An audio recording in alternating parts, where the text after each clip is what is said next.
Горат нивите во Кочанско, Штипско и Овче поле. Земјоделците трпат големи штети бидејќи водата за наводнување од стариот систем, но и кражбите кои се забележани на терен не може да пристигне до нивите за селата во Штипскиот и Светиниколскиот регион. Земјоделците од Штипското село Врасаково, кои со денови немаат вода за наводнување, велат дека штетите се големи на пченката, бостанот и детелината, кои интензивно се сушат.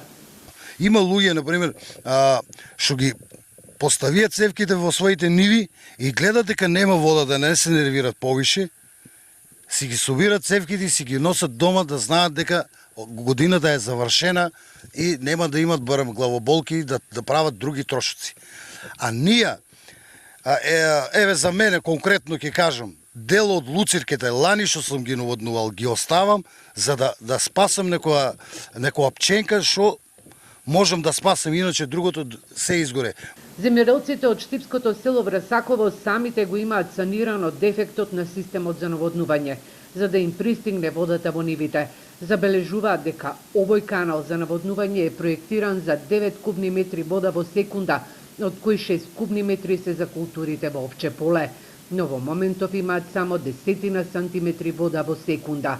Обвинуваат дека целата вода се троши во Кочанско за наводнување на оризовите полиња, а и тие си ги плаќаат сметките за водарина.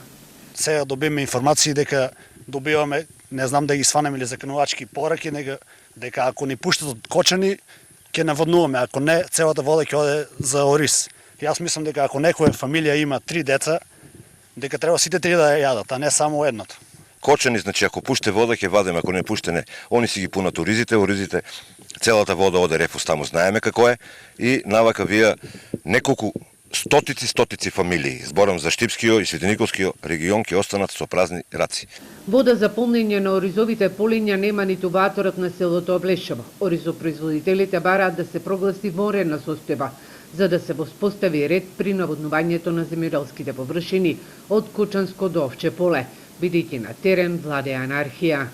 Ако има толку вработени, да се заангажират да се заангажират од македонски шуми и цело земјоделие, Министерство земјоделие и водостопанство, да се заангажират, да се постават луѓе на сите клучни места дека мислат дека се краде водата. Никој не може да ја краде ако луѓе има на лице место таму. Тоа е, ние сме оставени сами на себе. Од водостопанство Брегалница посочуваат дека водата за Светиниколско е пуштена вчера, но синоќа по 22 часот забележена е кражба, односно испуштање на водата на 2 мерни места, кај селата Крупиште и Жиганци. Поради високите температури во месец јуни наводнителната сезона е почната порано, но проблем е и стариот канал за наводнување и немање на доволен број на стручен кадар во водостопанство Брегалница.